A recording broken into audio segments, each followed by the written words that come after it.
This is episode 28.5 of Stay on Topic. It's all about video games. It's going to be great. To my left is a man they call Solid Snake, and he's never played Metal Gear. Bob Ricardo. Well, they call part of me Solid Snake. That's right, James. We're going there already. And to his left, the future president of the Virgin Islands, James Post. I'm talking to myself.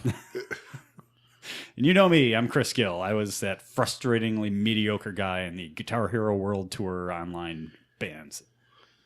I fucked everybody's score up every time. If you want to get in touch with us, hit us up on stayontopic111@gmail. Just overflow the inbox. Somebody send us something in that inbox. Hit me Seriously, up. anything. Like dick pic, whatever. Hit me up on Twitter at Giltastrophe, or hit up James At PoachJM9. and Bob. At Bob Ricotta. But don't do it Saturday, because isn't Saturday a no-tweet Saturday? Oh, yes. Yeah. That's a thing? It is a thing. that I'm going to totally Because, and, you know, I'm only partially educated on this because I don't use Twitter much. But because Twitter banned Rose McGowan's account over the whole Harvey Weinstein. Yeah. She put somebody's personal information.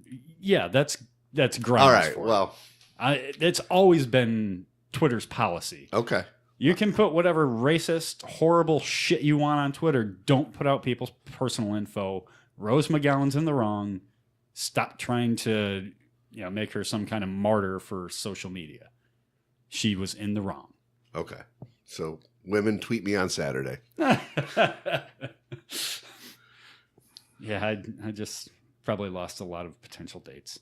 You didn't have a lot in the bag. Yeah, it wasn't a lot of prospects. So, quick flip through the news. It seems that President Donald Trump lost a rap battle. Oh God! Did you watch the video? Yes, that was pretty great. I mean, if he was doing that off the top of his head, it was damn Supposedly. impressive. Yeah, that was impressive. Yeah, I mean, we should say it was Eminem at the BET Awards. Yep. Did this freestyle rap that just put Trump to shame. I mean, it was Eminem at his Much better sharpest. than any rapping we've ever seen from Donald Trump. Also, healthcare is going to get a little bit more expensive for a lot of people. Yeah, that happens when you set up a system designed around a subsidized market and then just defund the subsidies. And what I will be curious to see is if Congress tries to restore the subsidies, because a lot of Republican congressmen are saying, "Whoa, whoa, whoa! You just hurt a lot of people in my district." Yeah. Yeah. And if Congress is not a big fan of the president right now, anyway, if they go and try to do an end around and restore the money, how does that dynamic play out? It's going to be very interesting. Yeah, and it plays into the larger theory that the Trump loyalists, the Steve Bannons, etc., are really trying to make Congress look bad so they can primary some of them. Yeah. That's... I don't know if upending the apple cart in 2018 is going to do any good for Trump or his agenda. I think once you start messing around with those safe seats, you throw a lot of things into disarray. And that's partially the point, though. Yeah, Yeah, but I think it could hurt just as easily as it helps. Some men just want to watch the world burn. True that. We got a sneak peek at the New Mutants flick that's forthcoming. We did? Yeah. Trailer dropped today. Oh. Have not seen yet. It kind of looks like an X-Men horror movie. Nice. Yeah. Okay. Check out the trailer. We also got the actual trailer for episode 8, Star Wars. I was going to to ask you this. Did you watch it? I did. I've heard it contains spoilers. Yes. Well, you're led the- to believe. The director said maybe don't watch it. I think a lot of that smoke and mirrors. You think? Yeah. it wasn't, as trailers go, it wasn't very impressive. You saw some neat imagery. Yeah. But it did not have, and I don't know if it could have, the impact that the Force Awakens trailer had when that first dropped. Yeah. Oh, well, that's a high bar. Yeah, I was, but I am excited to see what Rian Johnson can do with the quote unquote Empire Strikes Back of this trilogy. Yeah, and if anyone who's ever seen, because I mean it's not like they didn't go dark already in the first one. They did, but it was balanced out really well by lighthearted, especially in the beginning or any scene with Finn. Yeah. So, but anyone who's seen Rian Johnson's work prior to this will have an idea of tone. If you really want a good idea of his tone, check out Looper. That's a great movie. Fantastic. Just so well done. But a very serious tone. Yeah. It was... So those were the biggies. I mean, obviously, a lot of things happen with what we have in the White House. But any news or notes from you fellas? Not really. The feud between Donald Trump and Corker was interesting. That was. But just another symptom of the discord between Congress and the president. I really liked how Corker said, the other people won't say it. I'll say it for him. Yeah. We all think he's a lunatic. Yeah. Well, those things become easy to say when you know you're not running. Yeah.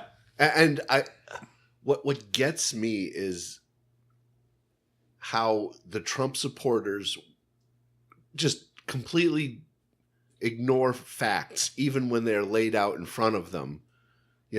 Corker decided to not run long before Trump withheld his endorsement. And yet Trump is tweeting is because he withheld his endorsement that he's not going to run. Well, that was disputed. I mean, that was proven false. Yeah. How far will these lemmings go? Apparently over the cliff. Good. I hope it's a bottomless cliff. All right. Let's talk about what we really came here for. Tonight's main topic, the 10 best video games. And by best, you can kind of use your own interpretation of what that means. Favorites. Yeah. I mean, just it's up to everyone's own interpretation. Correct. Okay. Again, phenomenal responses on the internet.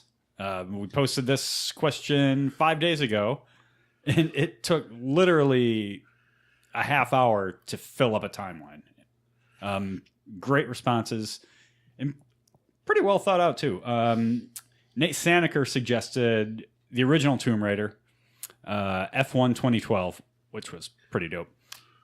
Gran Turismo 5, NHL 18, Metroid, Super Mario Brothers, Battlefront 2, and Diddy Kong Racing. Okay. There were also some repeats. Dig Dug. Dig Dug got a lot of mentions. I was stunned by that. Maybe it's time for Dig Dug the movie. Or or maybe a dark and gritty Dig Dug reboot on the new high-powered consoles. Make it an action-adventure thing, or a first-person digger. God. 3D? Galaga, naturally, got a lot of mentions. Eric Hoffman kept it old school. Qbert, NBA Jam, which I'm totally down with. Yeah. A lot of NBA Jam mentions. Super Punch-Out, Spy Hunter, and one of my favorite picks of his was Zaxxon. Yeah. That was a wonderful top-down vehicle shooter type, almost like Space Invaders on crack. Hard as shit. Incredibly difficult, but so entertaining. Because when you could get all those power-ups and stack them on top of each other, you were damn near godlike in that thing. Yeah. So great suggestion by Eric. John Simcoe, who always brings the weird, went pretty basic for his first pick, Sonic the Hedgehog. But then like Road Rash 2, a really cool A fucking motorcycle game, yeah. That was an awesome game. And 2 specifically. 2, 2 built on the, but yeah, 2 was better. Buck Rogers, Speedball 2 Brutal Deluxe. Anyone familiar? No. It was on the Genesis, and it was this insane futuristic soccer type football game in an arena with teleportation tubes. It was batshit insane and just a riot to play. Look it up on YouTube, or try to find it on eBay or something to buy it, because it is a damn riot. NHL 94, the classic NHL game. That's one everyone kind of fell in love with.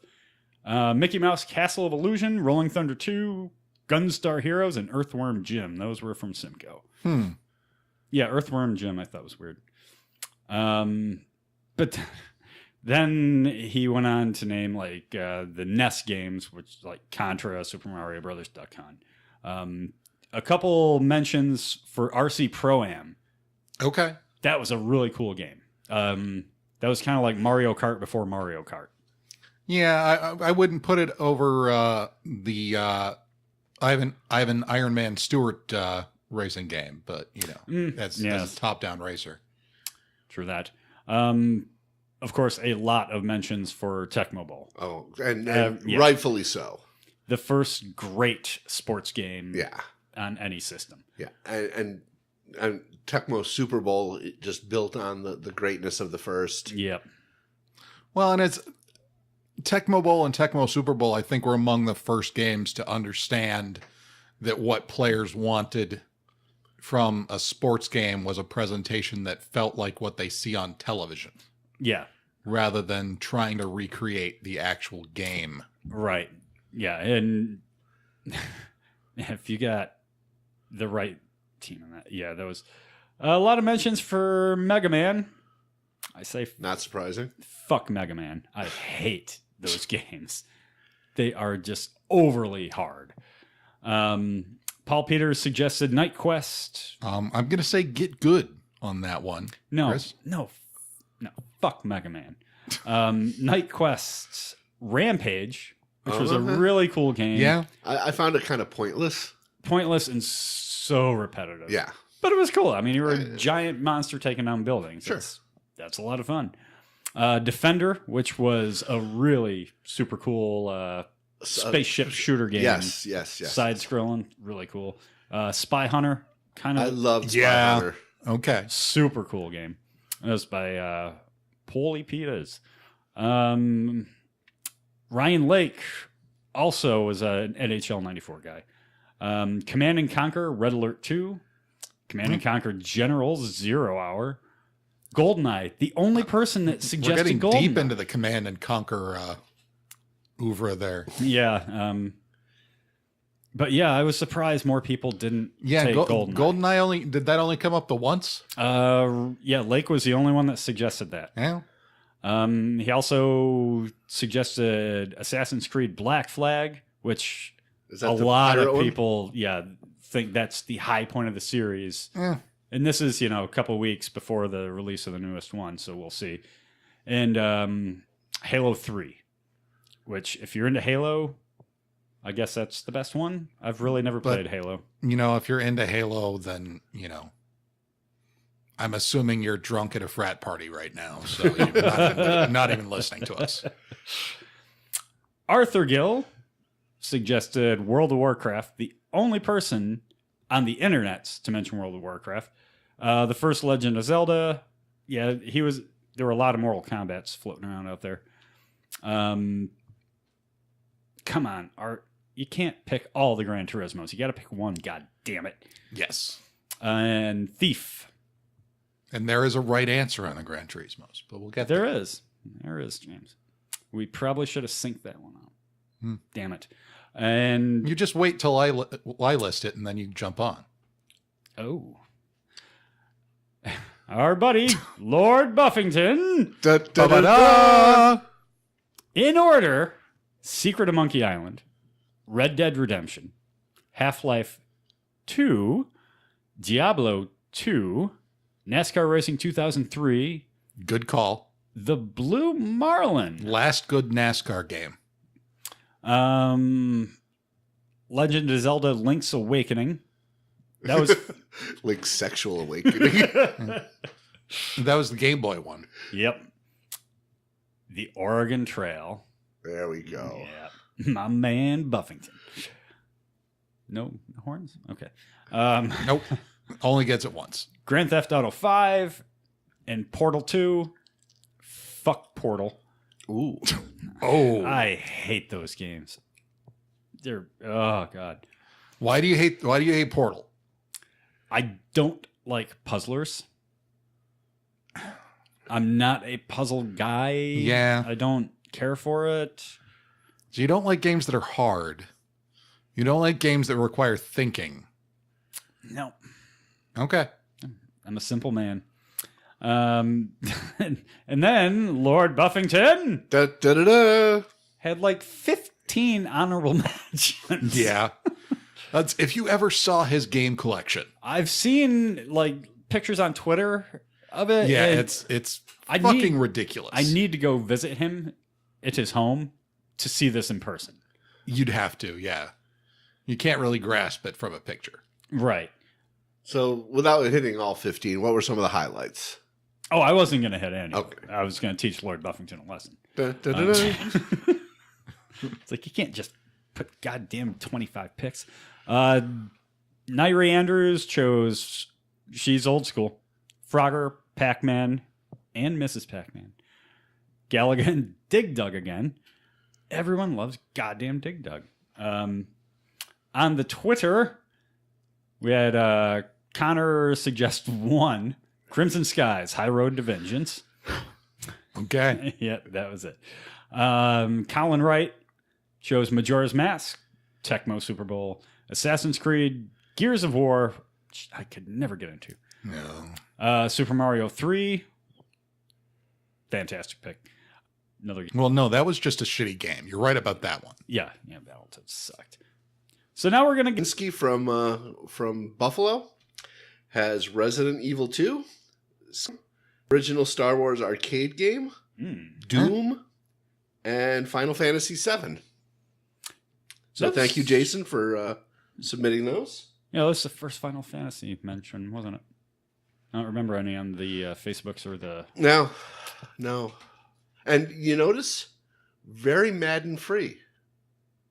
The Maddens are all very basic. Yeah, and that's, if I was going to, if you forced me to include a sports game on my list, I would go with like NFL 2K5. Like, just anything not EA Monopoly. Well, Yeah. I mean, they did make some really good games. Plus, I was oddly good at NFL 2K5, which might mean it was a terrible NFL game. Because I could beat people at that when I could never beat people at Madden. I thought you were going to say real football. No. Okay. Okay. Any other suggestions from No, not from the internets. our wonderful fans?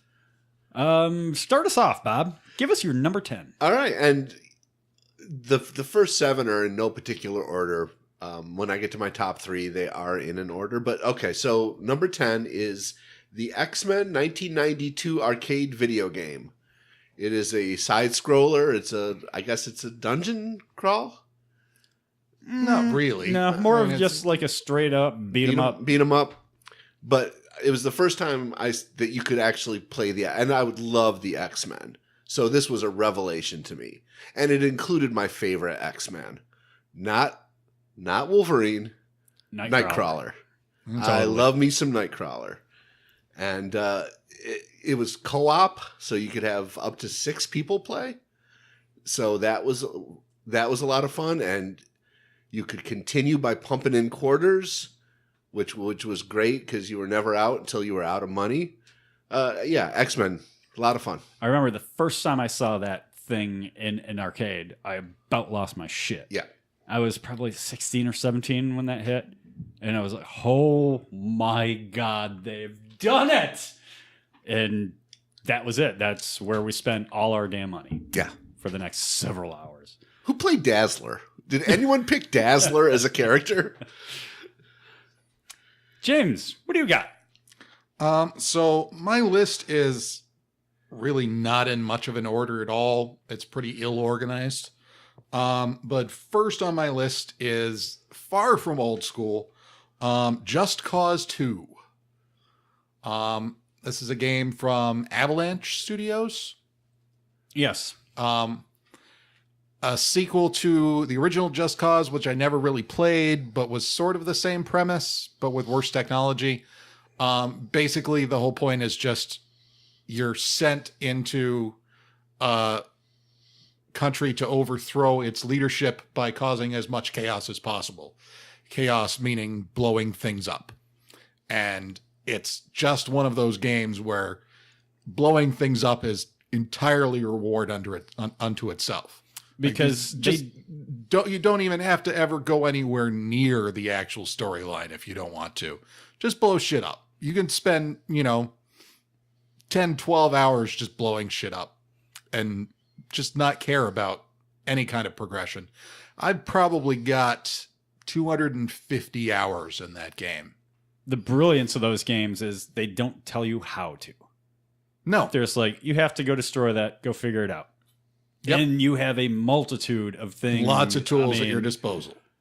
From, grenade launchers to machine guns, or using a car. You can just drive a car or truck into the thing you're supposed to destroy. And, obviously one of the things the series is famous for is the sort of physics defying grappling hook that the main character uses, which you can use to, grapple a statue to the ground and then retract the grapple and pull the statue over. Or attach it to a helicopter and let the helicopter rip the statue off the pedestal.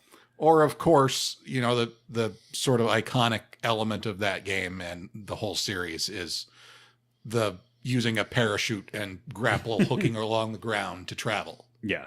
That was a fantastic series. I absolutely loved it. A game where just getting around is fun. Yeah. Yeah, totally agree. That's a great pick. My first pick is, I think, the only sports game on here.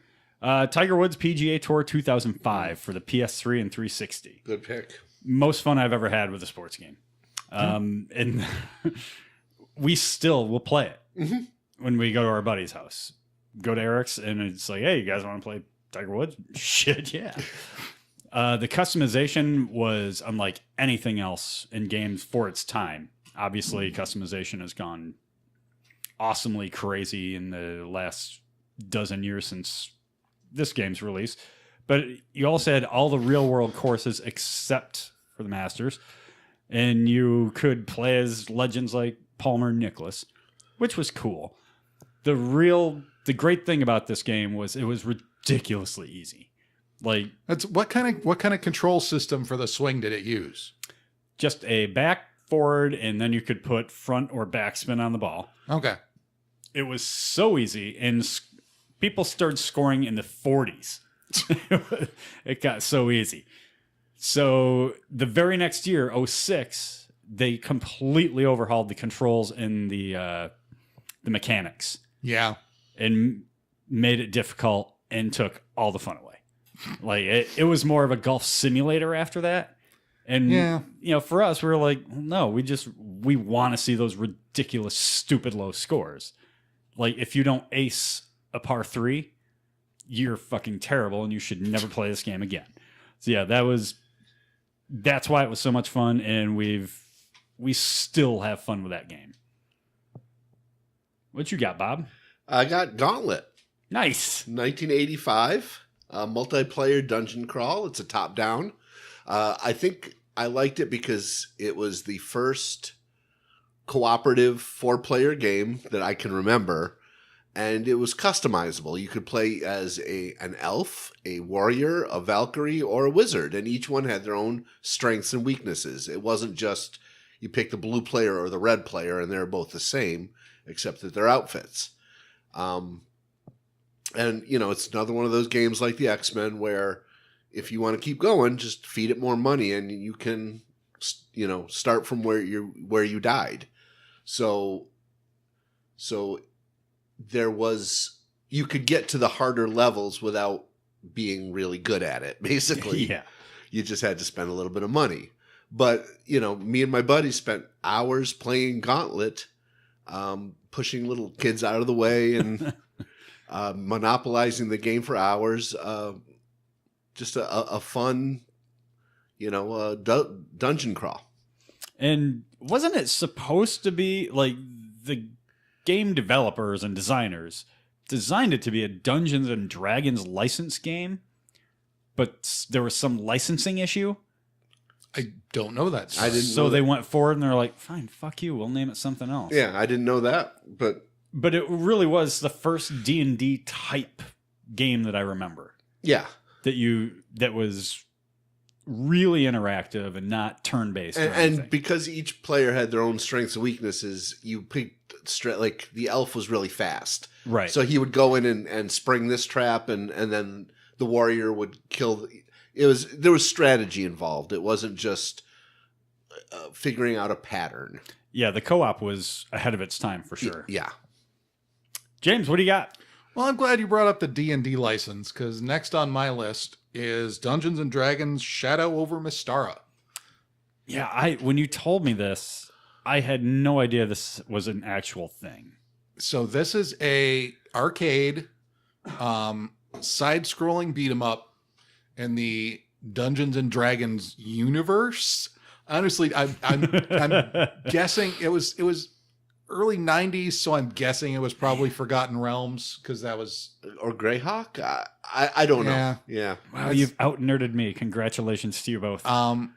But this was a side-scrolling beat-em-up in the arcade where you could get new equipment and you could gain levels and get new spells. And you had spells you had to go into an inventory and pick which spells you're going to cast. And you had cure minor wounds and like the same spells you'd have in an actual tabletop D&D game. That was cure light wounds. Cure light wounds. Oh shit!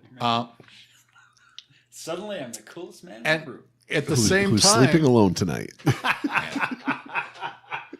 At the same time, it was also a good side-scrolling beat 'em up. It had great fighting mechanics. It was not one of those where you always felt like you were always one pixel too high and not hitting people. I hate that. Yeah. No, this had a really solid combat system on top of that. And just, the idea that you could take a beat 'em up and just add that level of depth and still be in the arcade. Yeah. Just not done a lot. And, was confined to the arcade until just, 5-6 years ago. It was released as, along with its sequel, Tower of Doom, as Chronicles of Mystara as a downloadable game. So, on the consoles. The consoles. Speaking of stand-up arcades, my next pick is Super Smash TV.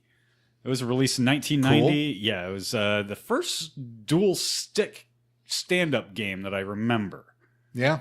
And it was basically it was a bullet hell game for American audiences, where instead of really bullet hell, you just had swarms of enemies you had to defeat because you were on a TV show. Yeah. It was weird, but my God, it was nonstop. And it was fantastic. I mean, just mowing down hordes of NPCs was just so much fun. It was later released on the 360 as downloadable. 360 they had 2 or 3 years where they took all the old games and made them available for download. Yeah. So yeah, that one was, and it was just all different kinds of enemies, nonstop action. It was to America what the bullet hell games are to Japan. And it was fantastic. Except there was only really the one instead of a whole genre. But one bullet hell or American? That was a single game, whereas yeah. In Japan, bullet hell games there are a dime a dozen. Yeah, but I don't know of any other game that really I can compare Super Smash TV to. No, it was pretty unique. Yeah, it was its own thing. Check it out on YouTube if you've never played it. It's 15 years later, and it's still a pretty damn good game. What do you got, Ricotta? I got Centipede. Nice. Yeah. I mean, looking back, there probably wasn't a lot unique about it, except that I don't know. At the time, there just didn't seem to be anything like it, and I liked it because I was good at it. It's just one of those things where I got a knack for it. I enjoyed it. I liked building those the kill shoots. things? Yeah. You could strategically shoot the centipede parts to form the mushrooms to create this chute, and then just sit at the bottom of the chute and just pick off the centipede as it came down. So yeah, I mean, nothing spectacular about Centipede. It was just fun because I was good at it. Does it have anything to... Were you good at it because of the rollerball? I think so. Versus I was never good with a rollerball. Like, got much better feel for a stick in my hand. Yeah. But yeah, the rollerballs, that, like Missile Command, or there were a couple others I had those, and names are escaping me, but I could never quite get it. But yeah, I loved playing Centipede. Yeah. It was like every arcade, every Pizza Hut you went into, it was there. Yeah, it was goddamn fantastic. James, what's up for you? Next up for me is Diablo 2, which shouldn't surprise people, was also on Andrew Buffenmeyer's list. He and I used to play it. Lord Buffington. Da, da, da, da. We used to play it together a lot when we were in college together. This is a game, it's actually from 98, I'm going to say. And it is... There'd been a lot of Western-style RPGs already. There was a long history with the Ultima series, Wizardry, all those. This was a game that took that and said, now let's make it crazy, frenetic action. But also with a story and character upgrades and loot out the ass. I mean, that's it sort of created the genre of the loot grabber. Yeah. That's just, you kill something and it explodes with different pieces of equipment, and you have to look through them and figure out what's good and what's worth keeping, and color-coded, orange things were better than green things were better than blue things. That has kind of permeated every video game henceforth. Started there. Yeah, and it's become a staple now, even in your action adventure and first-person shooters. That element exists. And it's been accused sort of in retrospect of being sort of a mindless click-a-thon. And God knows I ruined at least a couple of mice on that. Mice. But there was really a lot of strategy to it as far as keeping yourself from getting surrounded, because you could easily get gangbanged in that game. Oh yeah. And,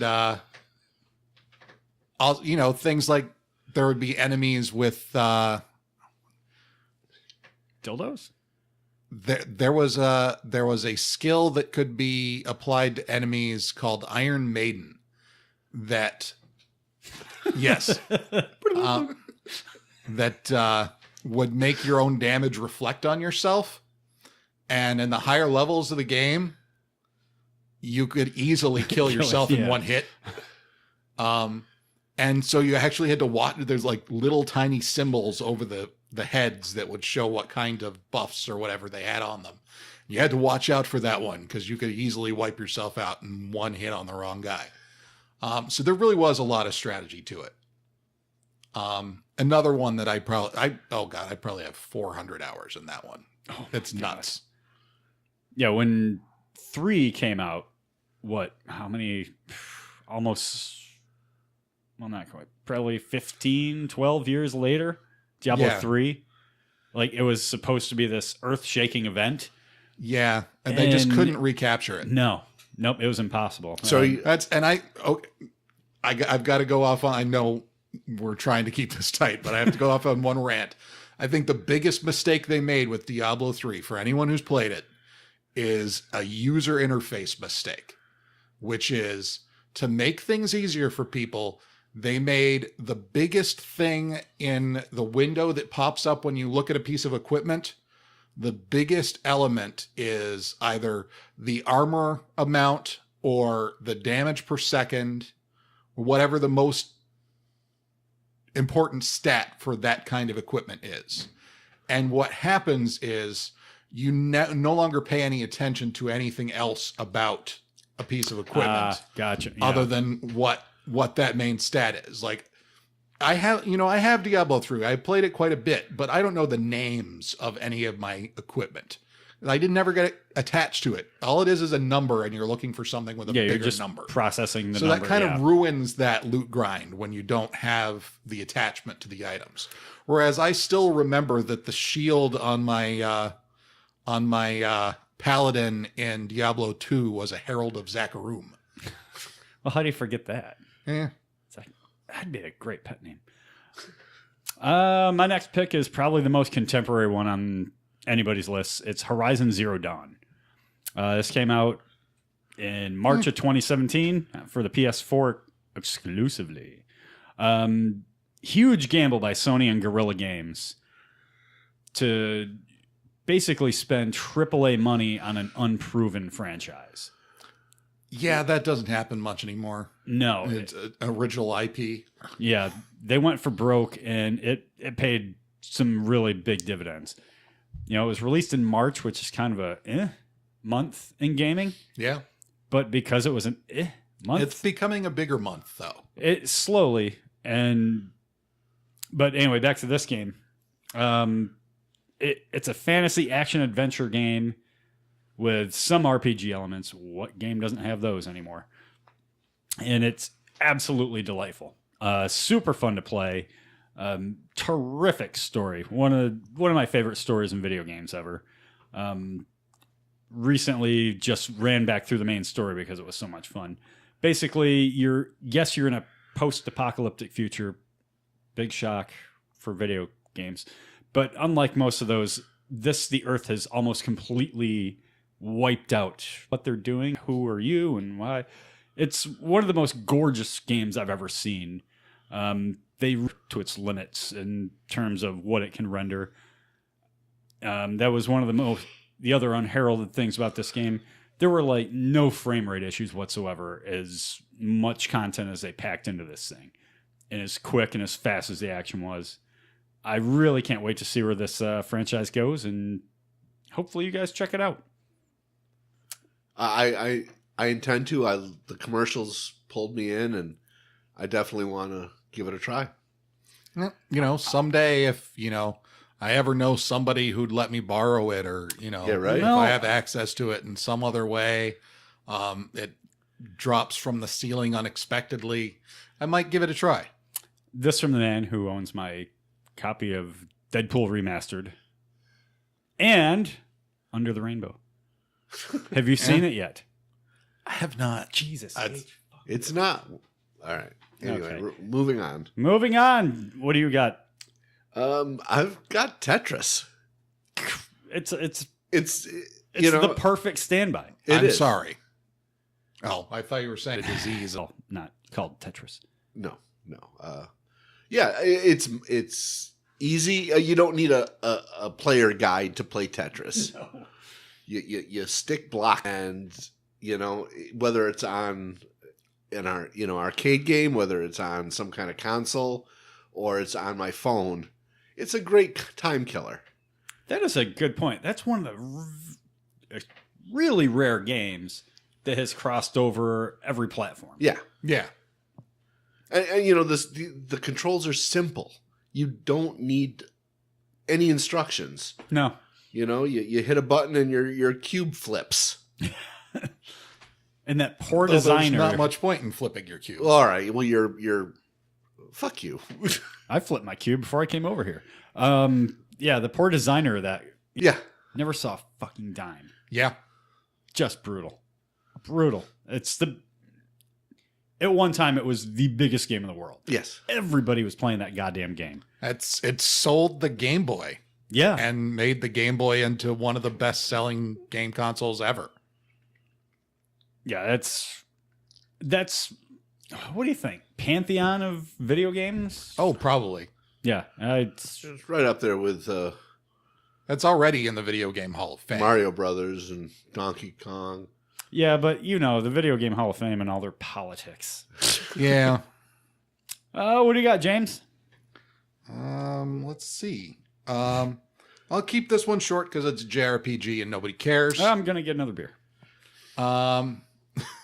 You really are. He's literally getting another beer. Brown's empty.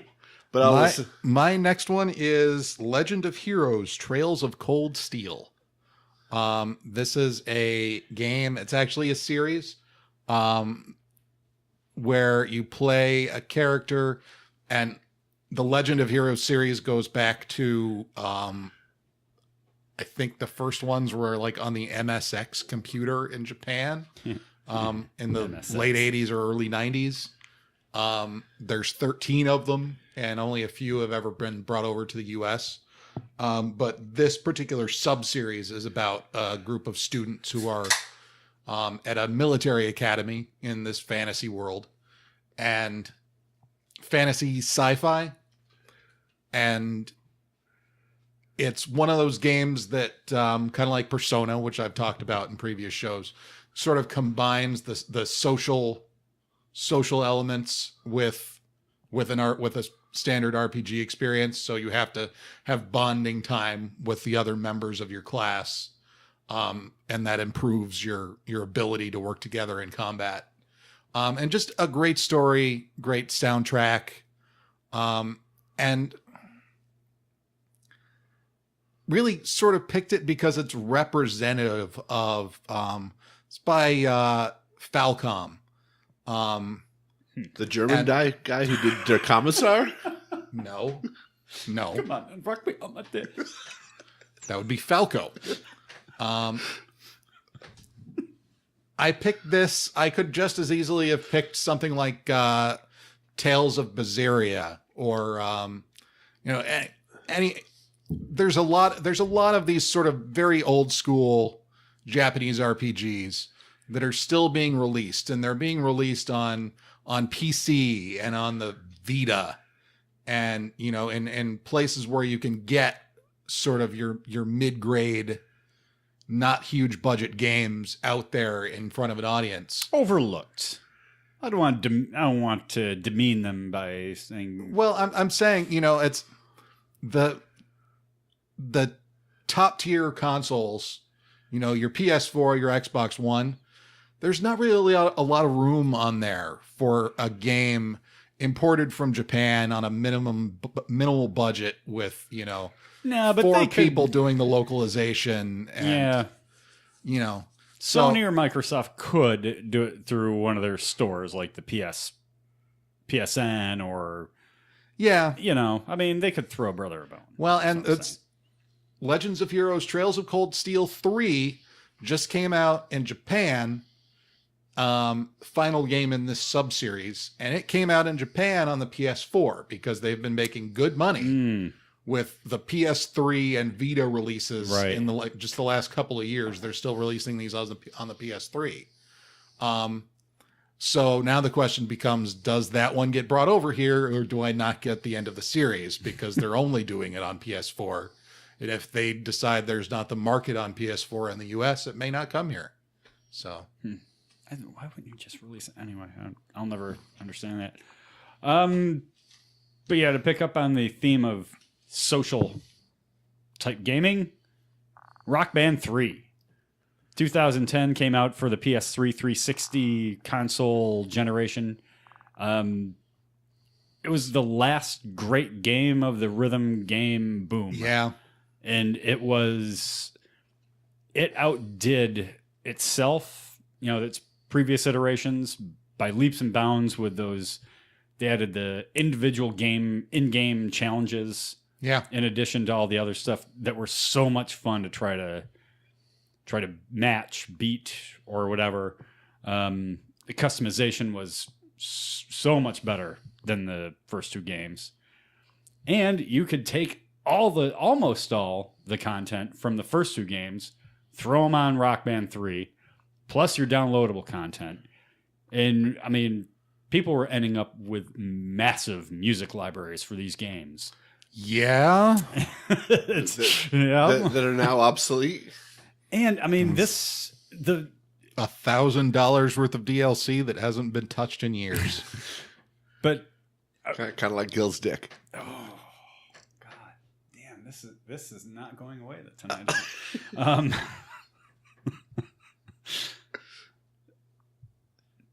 Yeah, it threw me off. I was going to say, where were we? We played the shit out of Rock Band 3. It was it's the best party game, and in fact, the three of us are guilty of throwing parties just to play this game. It's for infinitely years. replayable. And you really feel like you're in a band. You feel like you actually played the song. It's great. All you're doing is pressing buttons. Unless you're playing drums, then Yeah, that was a workout. That was a skill. Yeah. Yeah, James was by far the best drummer, guitarist, bassist out of the group. Eric Wenzel is consummate vocalist. The best vocalist. But couldn't play an instrument to save his life. No. Although he did really good with the jazz style drumming. Okay. He was a good jazz style drummer. So we got jazz band. Yeah, well, yeah. Nobody ever released Jazz Band. I figured after the Beatles game came out, they're just going to keep expanding it. You get your plastic trumpets, your plastic saxophone. I just hope somehow there's a genre that just dropped off the planet. Yeah, I mean, because they tried to come back with that, and people were not buying it. And why? No. I mean, we loved it. Why did it just all of a sudden fall off a cliff? What replaced it? Fatigue? Yeah. Because so much of it, I mean, Guitar Hero started it. And man, it was just one after the other. I think they got through 3 Guitar Heroes, then Rock Band dropped.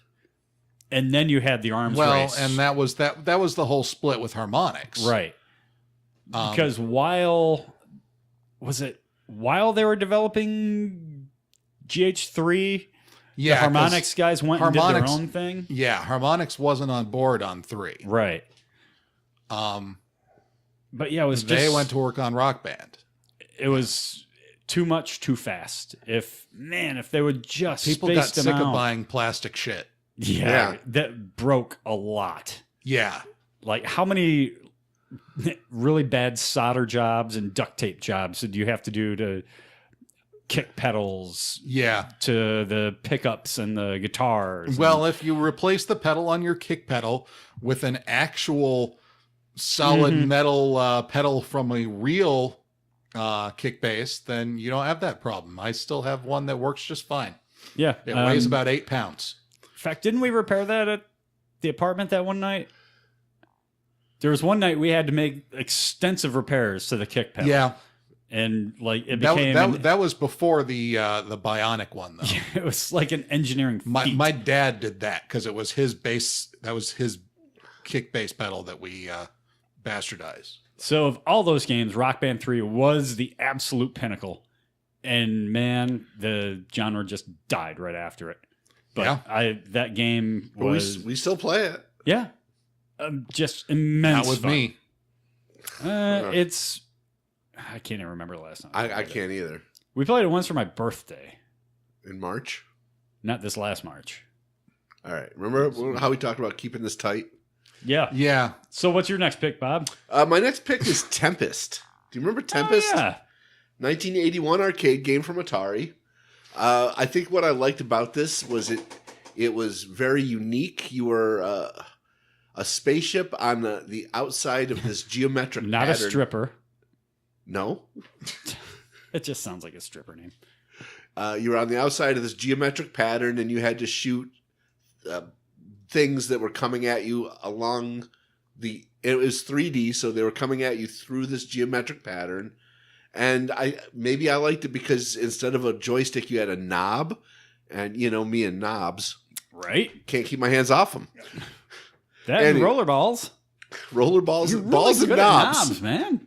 Balls and knobs. Do we eventually hit like a dick joke plateau where some bells and whistles go off and we win a prize? We He still has half a thing of vodka left. I Yeah. just cracked a new low and proud. No, there are plenty of dick jokes to come. I can't wait till we've hit our millionth dick joke. I'm beginning to get offended. All right, Tempest, 1981. I like it. What do you got, James? I've got another JRPG, but this one is probably more familiar to people and actually was on the online list, which is Final Fantasy VII. That's kind of the standard bearer of the Final Fantasy games. Yeah, and of JRPGs in general, really. Depending on who your hardcore Final Fantasy players are going to say that 6 was better, but most people didn't play 6.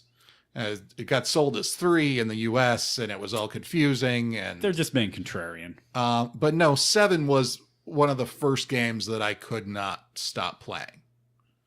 You and a lot of other people.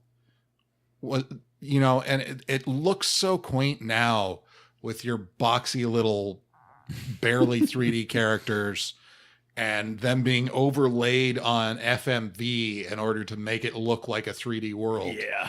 But that was so innovative at the time. Like we'll have our pre-rendered backgrounds and then we'll have them move all of a sudden and then build the technology to have the characters still be able to track with the surfaces in the moving video. And it blew me away at the time what they were able to do with this world that seemed like a real place. And for, that summer, that was the world I spent my time in.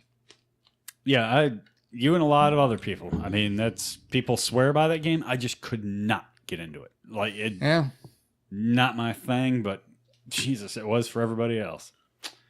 My next pick is Assassin's Creed Brotherhood. This doesn't have the wow factor that Black Flag does, which a lot of people hold as kind of the pinnacle of that franchise. But Brotherhood introduced the ability to train other assassins and send them out on missions, and the coolest damn multiplayer I've ever played.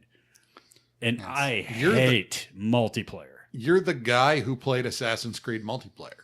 Yeah, and played it to death because it was so fucking cool. You had a bunch of hundreds of characters who all kind of looked alike, and you couldn't tell the NPCs from the actual players. So you didn't know who the real assassin was and who wasn't. And you could be walking on the street and just keel over because you were poisoned. Have no idea who did it. And it was super innovative. It did not catch on the way I think it should have. It was probably too smart, for being honest. It was probably too smart for most multiplayer people to get. But yeah, it was pretty decent story. It was the second part of the Ezio Auditore Differenza trilogy. Huge amount of fun. Probably Ubisoft's bravest thing they've done with that franchise. That's my pick. Bob, what do you got? I got SimCity. Nice. Yeah. Nice. I burned a lot of time on SimCity. And, I'm not going to get into which version of SimCity. I don't remember which version I played. I just remember enjoying, there was no scoring. There was no combat. You just built shit. Yeah. The best game to play when you're stoned off your gourd. Not ever doing that. I wouldn't know. Tried to say that with a straight face. Didn't work. Yeah. It's just sitting there and wasting hours trying to figure out if this is an industrial zone or a residential and then hitting a natural disaster and having a hurricane or a tornado come through and rip it apart. Or have one come like when you don't summon it and it just happens. Yeah. That's the worst. I love that game. I did too. I love SimCity. James, did you like SimCity? I could take it or leave it. Ooh, now my heart hurts. Go on. So my next one is Gran Turismo 2. Nice. We lined up perfectly. Okay. Beauty. Go on. You start. It's your pick. This was one of the things that got me loving cars in real life. It was that engrossing to me. That wasn't the first in the series, and I did play the first in the series, but this just so much more polished, more cars, more tracks, great soundtrack. Yeah. Terrific. And just the experience of driving, and it's not, in my mind, it's never a racing game. It's a driving game. It's about driving these cars and what it feels like to drive these different cars. Yeah, it was released in 1999 on the PS2 as a 2-disc set. Yeah. You had the simulator disc and the arcade disc. I never touched the arcade disc. No. I mean, me I either. tried it once, but I was like, nope. Simulator's all you need. There were 650 cars, 28 tracks. So many I'd never heard. including the Rough, Yeah. which was the aftermarket Porsches. Yeah. Um, Porsche has always been an issue with racing and driving games. But this completely changed how you thought about driving / racing games. Yeah. I mean, it's just the first one. It was good, but it only had half, not even half, like a third of the cars. Only had 10 tracks, and you could up. But Gran Turismo 2 was a revelation. You were like, this is what's possible out of a racing game. Yeah. And every racing game that has come after that is a direct descendant off GT2. No question. Even Forza, the Forzas, what they're doing now is really goddamn fantastic. Yeah. But no, I mean, it started out as an attempt to have Microsoft's own answer to Gran Turismo. Yeah, they needed it because they didn't have anything. Yeah. They didn't have a dick. I fully Sega endorse this GT pick. just never caught on. That was on the original Xbox. Loved that too. Bob, what do you got? I've got Wizardry, Proving Ground of the Mad Overlord. This came out in 1981 for the Apple II computer. Oh my Wow. goodness. Yes, it is widely considered the first party-based video game. It's a dungeon crawl, but it's a first-person dungeon crawl.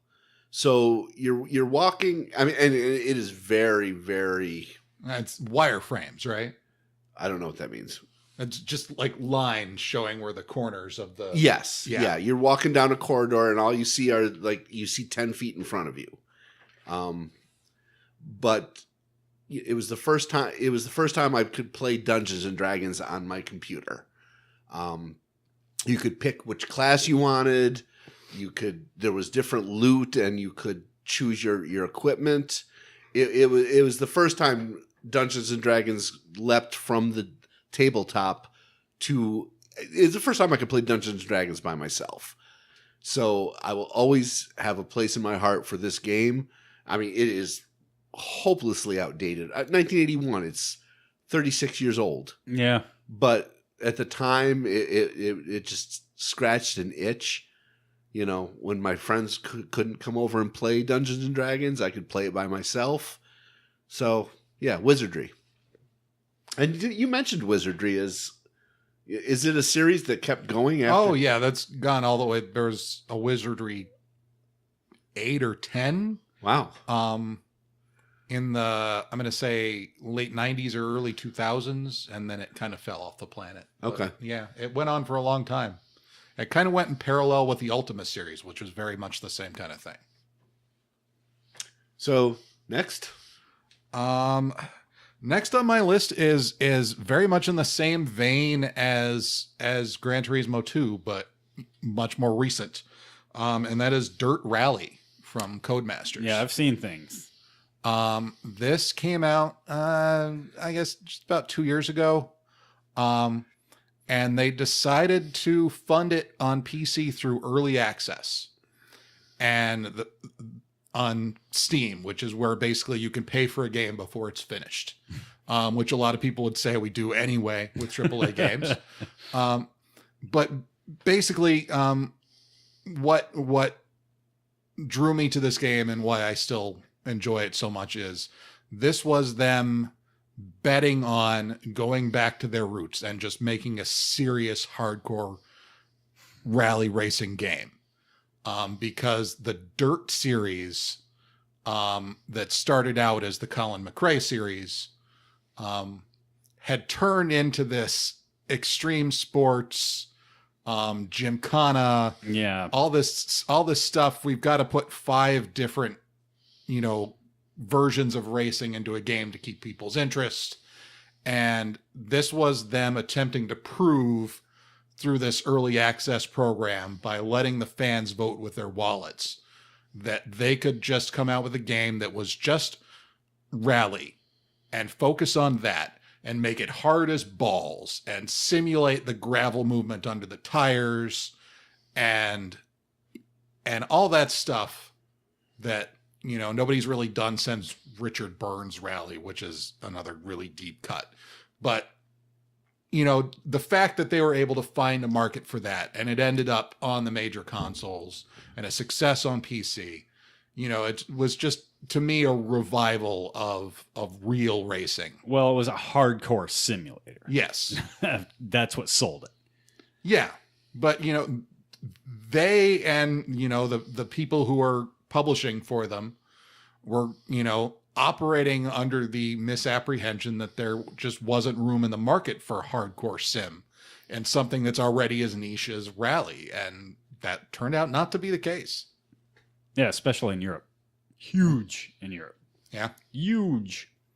My next pick is Bayonetta, the 2010 Platinum Games classic that dropped on the 360 and the PS3.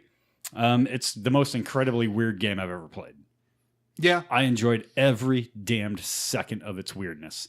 It basically featured witches fighting angels because one of them had amnesia for 500 years and couldn't find her kid. The final boss battle was against... But was it her kid? We don't know. Yeah. Was against a god or the god inside a giant bubble where you could just walk anywhere on the bubble and attack God from any angle, and God would still whoop your ass. Just an incredibly inventive and imaginative game. That's sort of the pinnacle of what's called the spectacle fighter. Yes, I think better than Devil May Cry. Devil May Cry. Thank you. Which it leaned heavily on that. Yeah, and it did. I mean, even so far as the use of guns to maintain juggle combos and stuff like that, but just took another step. And I'm still angry that I could never get to play Bayonetta 2. I am fucking furious that they only released that game on the Wii U, which nobody bought. Wii U? The Wii U is the only place But that was the only way it was going to get made. Yeah. Yeah. It's just a damned shame because, my God, it was I've never played anything like it before or since, and I don't know if I ever will because it was such a huge gamble.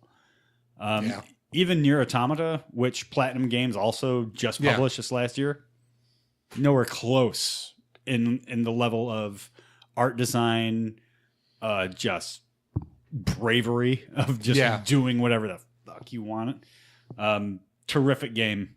And talk about a strong female character. If not, one of her powers is she can summon demons with her hair.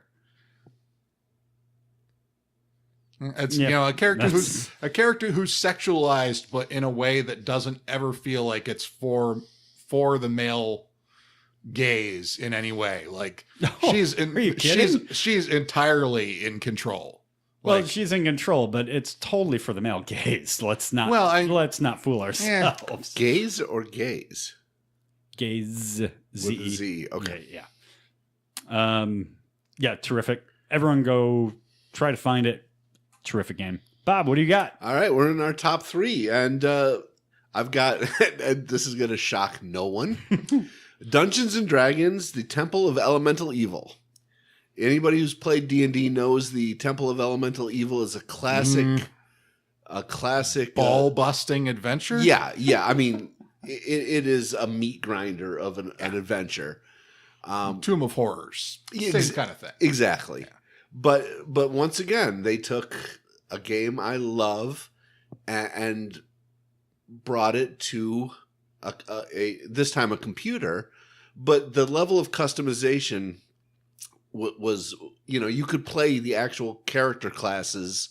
You could be a paladin, you could be a fighter, you could be a ranger or a druid.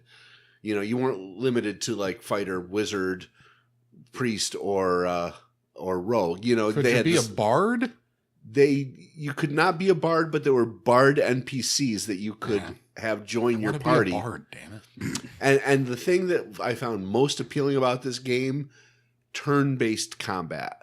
It wasn't real-time. I hate real-time combat. I'm not a button masher. I like to take my time and think about, well, should I cast fireball or lightning bolt? Or, I like to think about what I'm doing and not have to hit a button really quickly or the boss is going to kill me. So the turn-based combat was a real draw for me. And it recreated one of my favorite dungeons from my teens. So unfortunately, it was very buggy, and they never did anything after. They never expanded on it, as far as I know. So it was very much a stand. I had to buy it on eBay because I couldn't find it anywhere else. But that was sort of an attempt to reboot D&D on PC, and I think it just didn't take. Yeah, because I mean, tabletop games are tabletop games for a reason.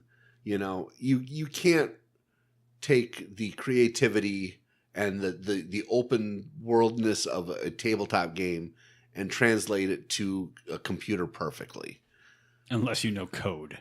Yeah. So, but this was an attempt, and it was a valiant attempt. What you got, James, for your top three? Once again, overlapping with Lord Buffington. Dun, da, da, da. I have got Half-Life 2, which, came out, gonna say 2006, and I'm gonna be wrong. 2005, maybe. First-person shooter. Only first-person shooter on my list. Only one on anyone's list. Yeah. Don't really like first-person shooters in general. Nope.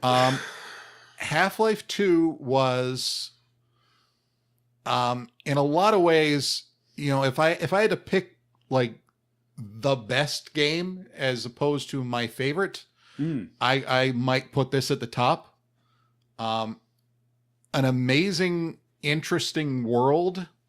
Obviously a sequel to the original Half-Life, in which you are conducting an experiment with interdimensional something, and aliens come through and start taking over the world. And you sort of manage to hold them off in the first game. By the time the second game rolls around, you've been conspicuously absent as the main character.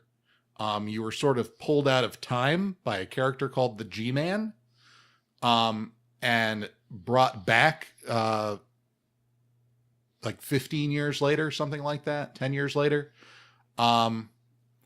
And basically the humans have made a deal with the aliens to allow them to run the world if they don't kill all the humans. It includes things like not allowing them to breed. So it's a short-term deal. And anyway, they create this world, and I think the most important thing that they did with it was you never, ever leave the main character's perspective. There are no cutscenes. All the story scenes that happen in the game happen in front of you as you're watching, which, it creates the possibility, which people complained about, that you can, be running around, jumping, making an idiot out of yourself while some dramatic scene is going on in front of you. That's the chance you take when you decide to not ever take control out of the player's hands. Yeah. Never. And also a game that always gives you something new to do, whether it's physics-based puzzles, which were a relatively new thing at the time, and they managed to implement in a way that doesn't feel like video game puzzles, feels like things you would actually have to do. A whole level where you're going around in an airboat, just always something new coming, just really cinematic. It's got a huge following. Yeah. It did, since launch, but its legend has kind of grown over the last decade or so. Yeah.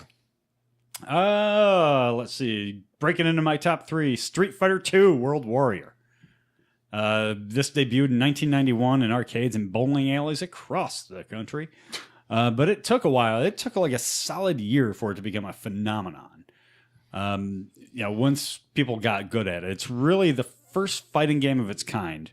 That it kind of spawned the Tekkens and Mortal Kombats.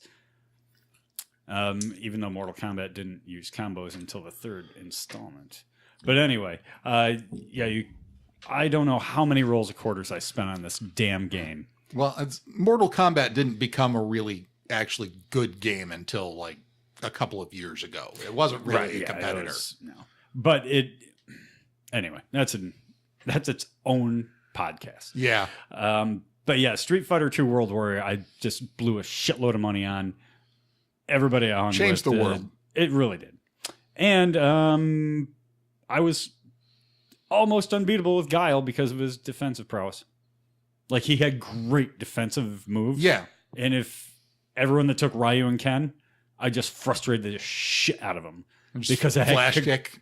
Yep, wind kick, everything they wanted to do. Yeah. So, Street Fighter II World Warrior. It's my top 3. Bob, what's your number 2? Sid Meier's Civilization. Nice. Yeah. What was that heavy sigh for? No, my wife loves those, and I've just never been able to get into it. I don't know. It's a world builder. It's a strategy game that stretches over eons. You start by discovering bronze working and end up with a spaceship to explore the stars. So the scope is amazing. You can choose to be a warlike race. You can try to win through negotiations. And they've added layers of complexity. I'm playing 2 versions past that, which, they just keep adding features and games. I love the concept. I love the strategy and the world building. Yeah, I've tried similar games, and I just always manage to fuck it up somehow. Well, there's no fucking it up. I mean, I never get what I'm after. Okay. Because I don't know what I'm doing. Why did we get back on your sex life again? God damn it, this is not going away. James, what's your number 2? So here's my weird spoiler I'm throwing in. This is To the Moon, which is an indie title made by 2 or 3 people at most. I'm thinking 2. Came out about 3-4 years ago on PC, and it'll run on really any computer that will start up. You don't need big hardware for this. It's basically 16-bit era graphics. All the text is in text boxes. Great music.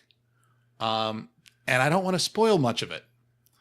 This is a game that only takes about 5 hours to play through and had me openly just bawling 3 times over the course of that 5 hours. This is where we say something about James's sex life. Yes. Nice. And that was good enough, I guess. And again, it manages to get that level of emotional response with just your 16-bit character sprites, no voice acting, just the simplest possible present. Again, I don't want to spoil much, but just the bare bones who have the technology to go into the mind Wow. That's fucking deep. as Holy they shit. die. This is a game? Yes.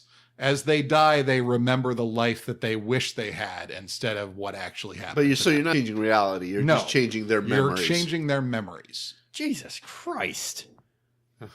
Wow. That's you could find. Thanks for making Street Fighter look trite. You can find it pretty much any time on Steam for PC, Mac, Linux, for like $2 usually. It was only $5 or $6 when it first came out. Yeah, it's like depressing Inception. Good pick. Yeah, I'm gonna check it out. Anytime I can fuck with somebody's memories. Bob was the best lover I've ever had. That's why we're going to the bar after this. Okay. My number 2 is Legend of Zelda: Link to the Past, 1991 on Super Nintendo. It was the third installment of the now iconic franchise. This was the first game to really utilize and stretch the Super Nintendo's capacity for what it could do. The map was so much larger than any of the maps. Well, you can't count Legend of Zelda 2 because that was just a side-scroller. But it was so much bigger and you could do so much more. Obviously looked a lot better than the other 2 installments. This is the only game I've ever had to buy a strategy guide for. Because some of the puzzles were so unbelievably obtuse. Thank you. Yeah. So Link to the Past, I spent hours on that, several playthroughs, because it was the action that was in it was super enjoyable on probably my favorite console of all time. Yeah. So and just a note, I never played the Macarena of Time, which I hear is really good. So, what's your number 1, Bob? My number 1 is the number 1 of many people. It's the granddaddy of massive multiplayer online role-playing games. Why did I even ask? World of Warcraft. There you go. It's been around since 2004. They've had 6 expansions.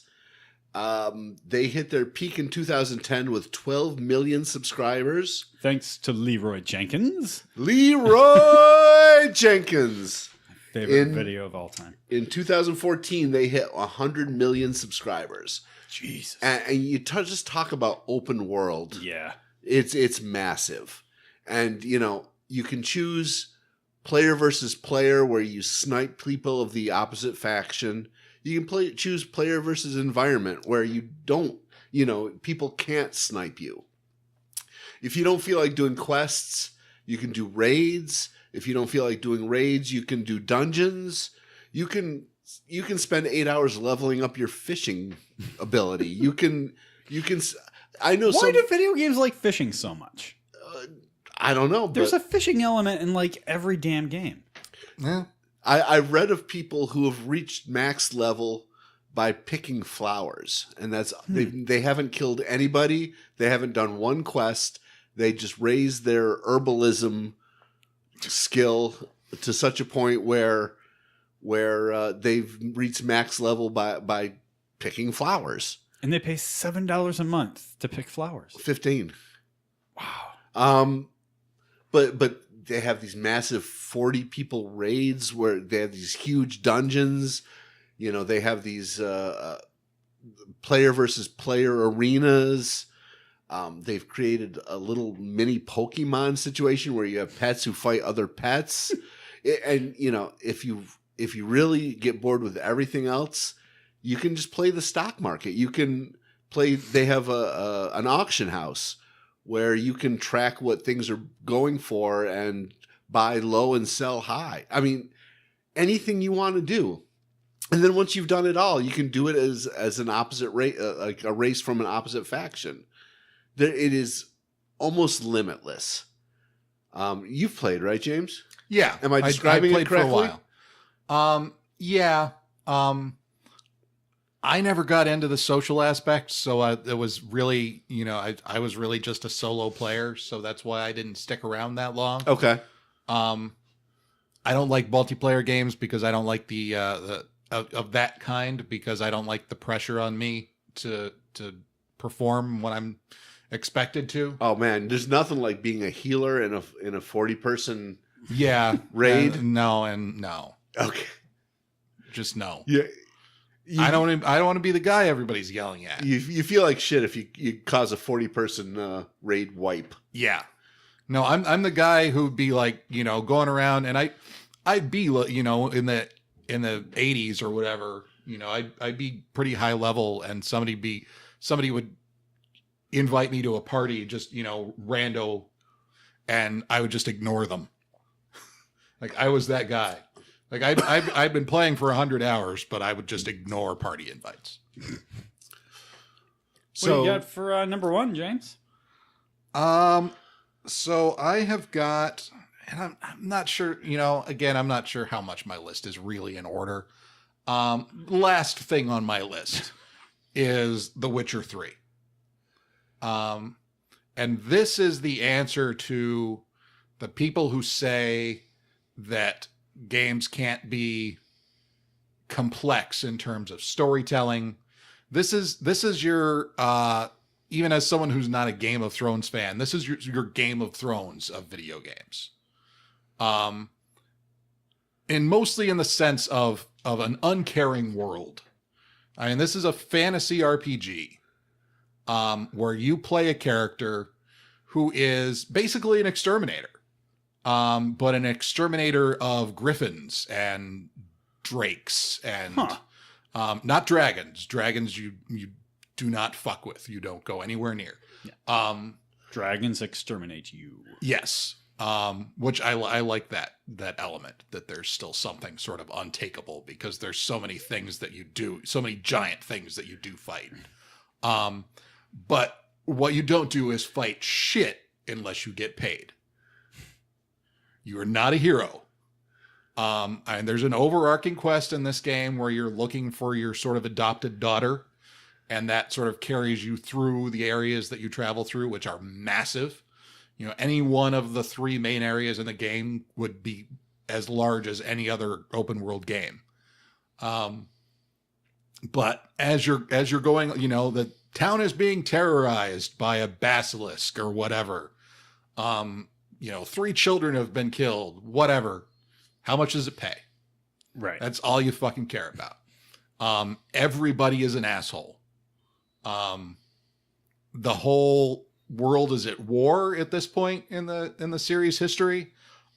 There's corpses everywhere. There's battlefields full of rotting corpses as part of the open world. Just a bleak game. Sounds like a good time. But such a great combat system. Hard to master, but once you do, you feel like you're a real badass, real-time combat with lots of combos. And you have to make good use of things like spells. There's only like 5 spells, but they're very important to use them at the right time.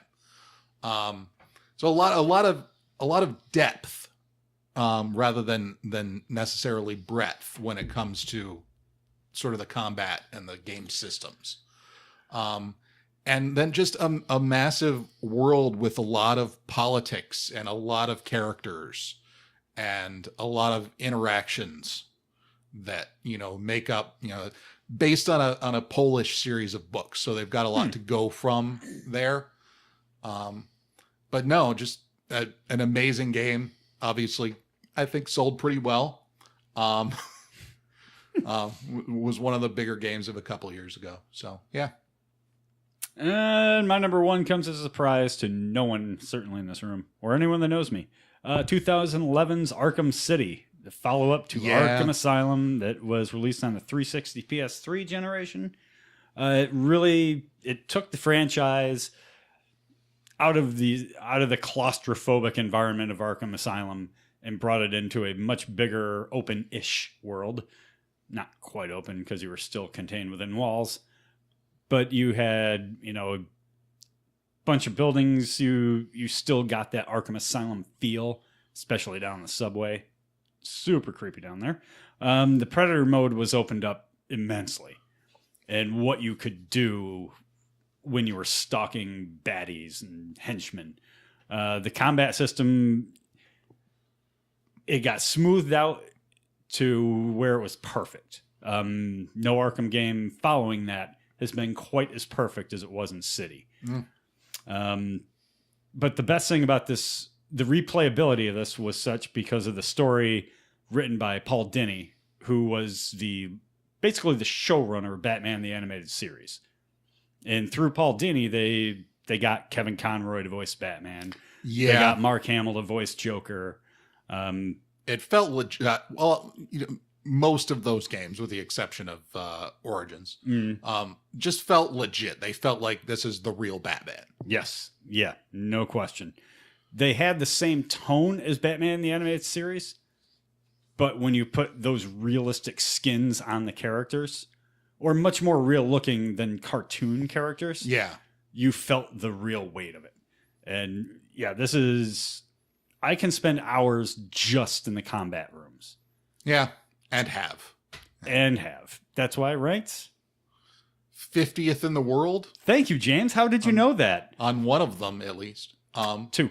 Two of them? Okay. In City, it was the Joker's Funhouse, and in Arkham Knight, there was one of the tag team ones that I reached level 50. So yeah, I can't get past 50. You know, the Arkham City, I love Arkham City.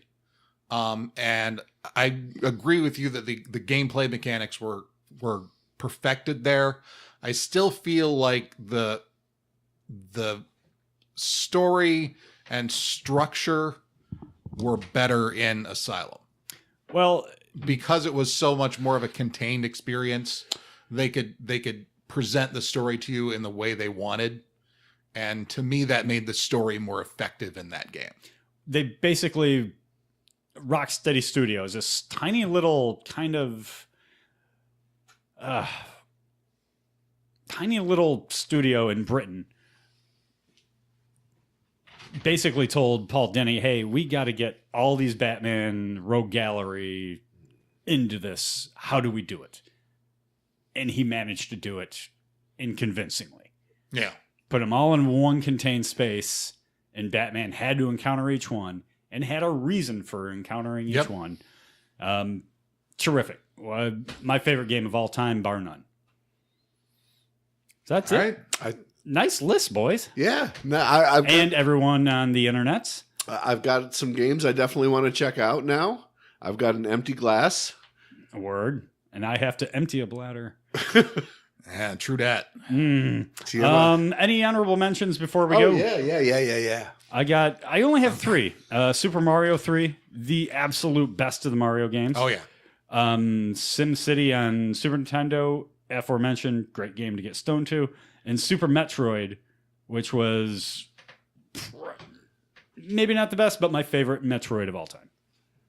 So I've got Spider-Man and Venom, Maximum Carnage for the Sega Genesis. Huh. Yeah. You can play... Terrible. Terrible? Terrible. I enjoyed it. Okay. Galaga. Pokemon Go.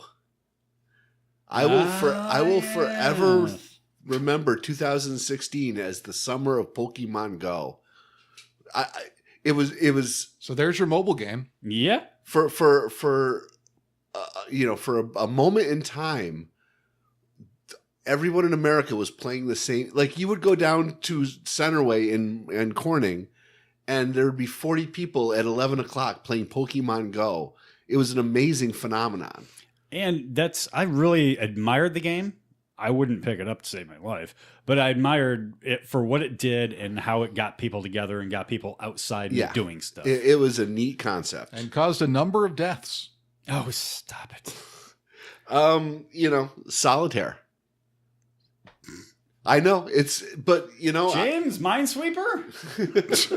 You got 10 minutes to kill. You're on your phone. Yeah. Play Solitaire. I play Angry Birds. And then The Sims. Yes. I burned a lot of hours making sure my Sims got enough sleep and advanced in their career and read books and got some loving. Sure. It's a weird concept living a simulated life, but it sucks you in. Ever burn the kitchen down? Oh sure. Yep. You ever build like put appliances so your sim can't get out, and then turn all the stoves on? That's awesome.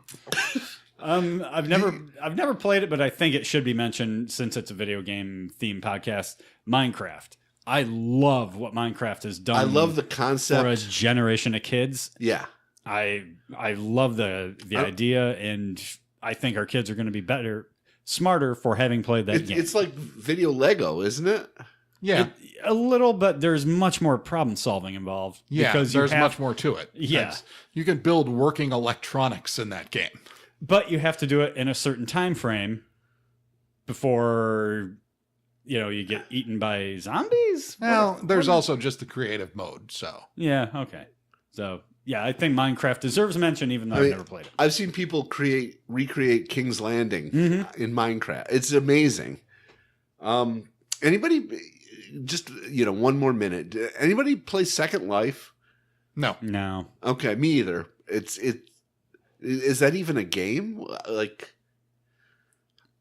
it's real, if that's what you're asking. Yeah, no, but it exists. Does it cross over from game into something else? I don't know enough about it. That's you create. Okay, if you start getting into the question of what constitutes a game, it's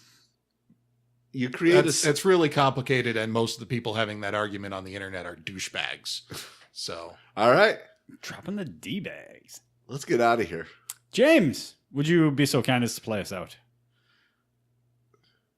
Play the Super Mario theme. Oh, nope. Can't do that. No, I we can't. got a cease and desist letter.